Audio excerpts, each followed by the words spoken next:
The Three Wise Women by Mary Hoffman. In the west, the sky was bright with stars as a young woman stayed up late baking bread. As she waited for the dough to rise, she went to the door and combed her hair, singing a song about the moonlight. Suddenly, she stopped. Far away in the east, there was a new star, brighter than all the rest. It was so bright that it bathed the woman's kitchen in starshine. The beams from the star shone right onto the dough. The woman stared in disbelief. The dough was rising, as if filled with starlight. She was afraid to touch it at first, but it was quite firm and ready to be baked, so she cooked it in the oven.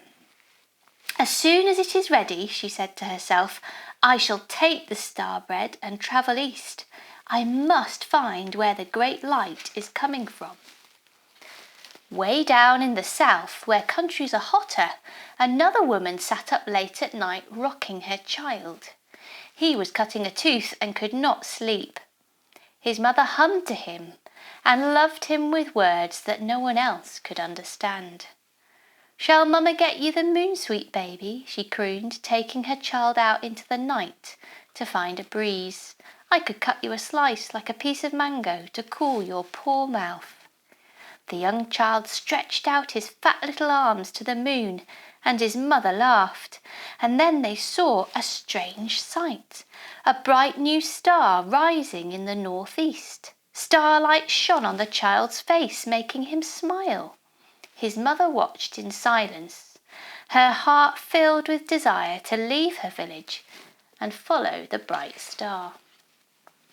Far away in the southeast, an old woman was telling stories to her grandchildren by the dying light of a cooking fire. Their mothers sat resting for the first time that day, while the old woman spoke of tigers and monkeys and temples and snakes and lotus flowers. But gradually the story began to change, and suddenly there was a star in it. Just like that star up there in the northwest, said the old woman. Then what happened, Grandma? The children prompted her, for she had stopped in mid-story and was gazing at the star till it filled her mind, and all the children hushed and gazed with her, forgetting the story they'd been listening to and wanting a new one full of silver starlight. What was it about that star?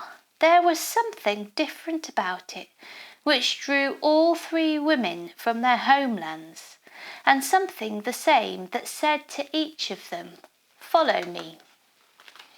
They met on a path of starlight, not knowing how long or far they had travelled.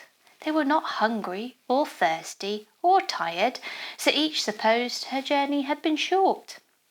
They found themselves on a dusty road at midnight, where the sky was a deep dark blue and the moon a fingernail of mother of pearl. Each woman looked towards her own bright star, which seemed to stand still over a huddle of houses. The end of our journey, said the grandmother. Let me carry your baby for a while, said the young woman to the mother. And they all walked together through the hills, past sleeping shepherds, down to the town. The star stayed where it was, growing ever bigger and brighter. It threw down great white spears of starlight onto a small white building with a thatched roof. The young woman started when she saw people coming out of the building and gave the baby back to his mother. They all watched as men in fine robes and their servants mounted on camels and rode away. Others have followed the star before us, said the mother.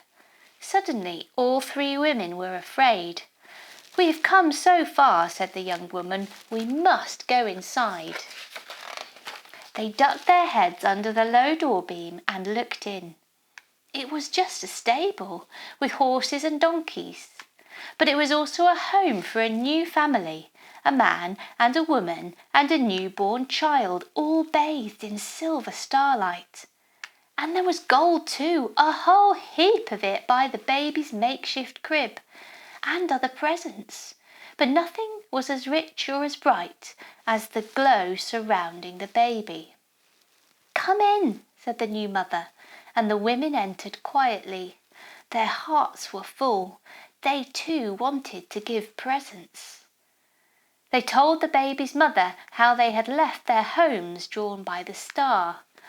They had travelled by star path and moonlight, hardly knowing how they got there. The young woman took the loaf of star bread from her bundle.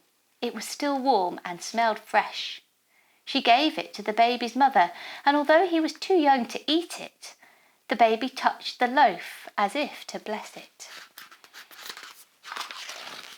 The grandmother said, "I have nothing in my bundle to give the child, but I would like to tell him a story." And then the three women sat in the straw with the new family, and the grandmother told a story full of starlight and hope. And all the time the mother from the south held her sleeping baby, and her heart was pounding, for he was all she had to give.